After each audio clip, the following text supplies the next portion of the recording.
negara dan tanah air atau pemerintahan dan umat ada signifikan ke? Iya, iya sebenarnya dia menunjukkan kepada sistem politik yang secara umumnya dia menunjukkan pada sistem politik. Ya, bahwasanya Islam itu merangkumi juga tentang aspek pemerintahan, aspek kenegaraan, aspek politik. Ya. Daulah maknanya negara, waton maknanya tanah air. Ya, kita boleh bezakan kan antara daulah, antara negara dengan tanah air. Hukumah artinya kerajaan. Ya. Nah, kita pun boleh membezakan kan kerajaan. Lepas itu ummah, ini ikatan ummah ya, lebih ini lagi lah, lebih luas lagi. Tapi sebenarnya dia merujuk kepada sistem politik. Ya, merujuk kepada hukum-hukum kenegaraan. Ya, bahwasanya dalam Islam ini pun masalah kenegaraan merupakan bagian dari Islam. Contohnya apa? Apabila Rasulullah wafat, ya, sebelum jasad Rasulullah SAW dimakamkan, sahabat mendahulukan melantik khalifah. Bayangkan, kenapa sahabat mendahulukan melantik khalifah daripada menguburkan jasad Rasulullah SAW yang mulia? Ini menunjukkan betapa pentingnya sebenarnya masalah kepimpinan, masalah persatuan, masalah kenegaraan, ya, masalah siapa yang sepatutnya mengorganize dan menyusun umat ini. Ya, sehingga para sahabat dahulu mendahulukan melantik khalifah daripada menguburkan jasad Rasulullah SAW. Kalau kita pikir sepatutnya kubur dulu kan, ya, baru urus masalah negara. Tapi kenapa sahabat mendahulukan melantik kepala negara? Karena Rasulullah pada masa itu, fungsi Rasulullah pada masa itu dua ya. Dia juga adalah kepala negara, ketua negara. Ya, karena Rasulullah ketika hidup di Madinah, baginda adalah kepala negara. Sebab rakyat di Madinah pada masa itu bukan hanya Muslim semata-mata. Di sana ada orang Yahudi, di sana ada orang Nasrani, ya, ada aturan-aturan kenegaraan di sana. Ada piagam Madinah. Mereka tidak percaya, tidak meyakini bahwasanya Muhammad SAW itu Nabi dan Rasul. Tapi mereka menerima kepimpinan Rasulullah SAW sebagai ketua negara. Jadi memang Rasulullah SAW membentuk negara. Kita boleh membaca buku yang Profesor Dr. Hamidullah, ya, The Prophet Establishing a State. Ya, ada satu buku yang ditulis oleh Profesor Hamidullah, ya, The Prophet Establishing a State. Dan memang apa yang Rasulullah lakukan adalah Rasulullah membentuk satu negara. Yang mana negara geografi dia adalah Jaziratul Arab pada hari ini, ya. Dan Madinah adalah ibu negara dia. Jadi Madinah ini bukan negara yang didirikan oleh Rasulullah, bukan negara Madinah. Tapi Madinah itu adalah ibu negeri kepada Rasulullah, memerintah di situlah. Sementara negara itu adalah Jaziratul Arab pada hari ini, ya. Yang pada hari ini terdiri pada Saudi, ya, kemudian Bahrain, Qatar, ya, United Arab Emirates, kemudian Yaman, ya, dan juga Oman, ya, masuk juga Kuwait yang di atas sedikit, dan juga Jordan sedikit. Nah, ini Jaziratul Arab pada masa itulah yang di bawah pemerintahan Rasulullah.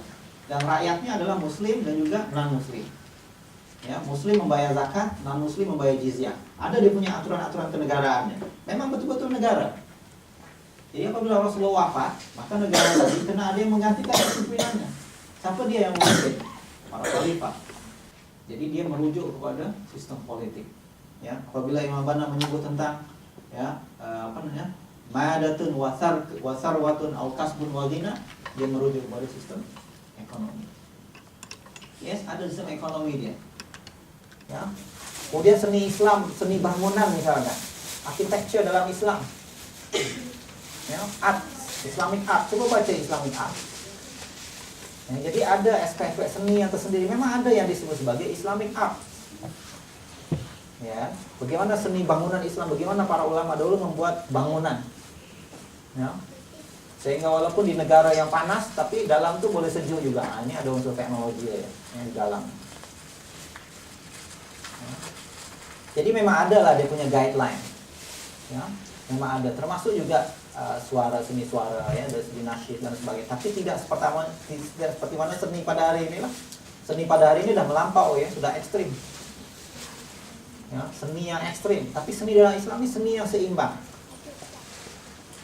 Bukan bermakna tidak ada seni dalam Islam, yes ada, tetapi dia seni yang seimbang. Sebab kita tahu tujuan hidup kita untuk apa. Jadi seni tadi disesuaikan dengan tujuan hidup. Ya, dengan ibadah misalnya. Pada masa yang sama kita boleh beribadah, tapi pada masa yang sama juga jiwa kita pun terhibur. Sebagai manusia misalnya memerlukan kepada hal-hal yang seperti ini pun terhibur. Sehingga ibadah kita tidak terganggu oleh seni. Pada hari ini seni memang mengganggu ibadah kita ya. Habis ya, seni kat sana, ibadah kat sana. Tapi dalam Islam dia boleh digabungkan. Jadi cantik. Ya. Jadi ibadah kita pun terbantu, seni kita pun ya. Nah ini ya, ada memang dia punya ini ya, ada dia punya guideline dia. Ya, ada dia punya guideline. Ya.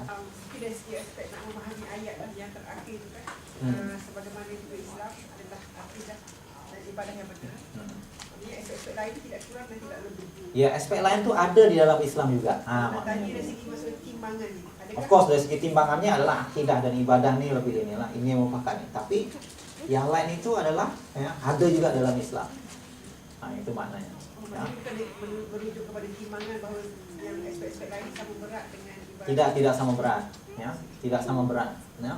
Akidah dan ibadah itu nomor satu lah, ya.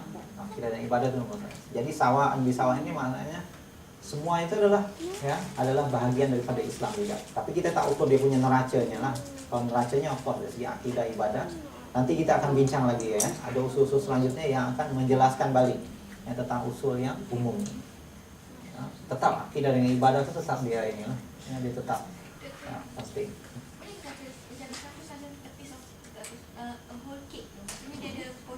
Yang semua tu masuk dalam satu kek. Ya. Setiap yang kita sebut ni adalah Islam. Jadi Islam tu sebenarnya adalah seluruh kek. Betul. Islam tu adalah seluruh kek. Tapi ada bahagian-bahagian yang penting. Kalau kita nak buat kek, kena adalah tepung misalnya, kena ada gula misalnya. Kalau tak ada tepung, tak ada gula, tak akan jadi kek misalnya. Asas tu lah akidah dan ibadah. Yes. Asasnya tetap akidah dan ibadah. Ya. Asasnya di situ. Ya, tetapi di atas bangunan inilah yang kita membangun ya, civilization tadi. Ya, kita membangun Islam tadi. Ya, jadi dia tak lari daripada akidah dan ibadah. Tapi semua tu ada dalam Islam. Ya, semua ada dalam Islam. Jadi maksud sawaan bisawaan itu ada di situ. Sama maknanya sama, semua itu ada dalam Islam. So sekarang ni ada di antara kefahaman manusia mengatakan Islam itu hanyalah ibadah dan akidah saja. Ekonomi tak ada. Kita serahkan ekonomi kita pada sistem kapitalisme. Ya. Sistem politik pun macam tu, tak ada misalnya ya. Seni pun tak ada ya. Jadi kita cukuplah solat, ya, cukuplah puasa ya, dah. Ya, kita tidak demikian. Ya. Bagi kita sebenarnya Islam itu menyelesaikan semua masalah. Ya, dan itu merupakan kefahaman kita.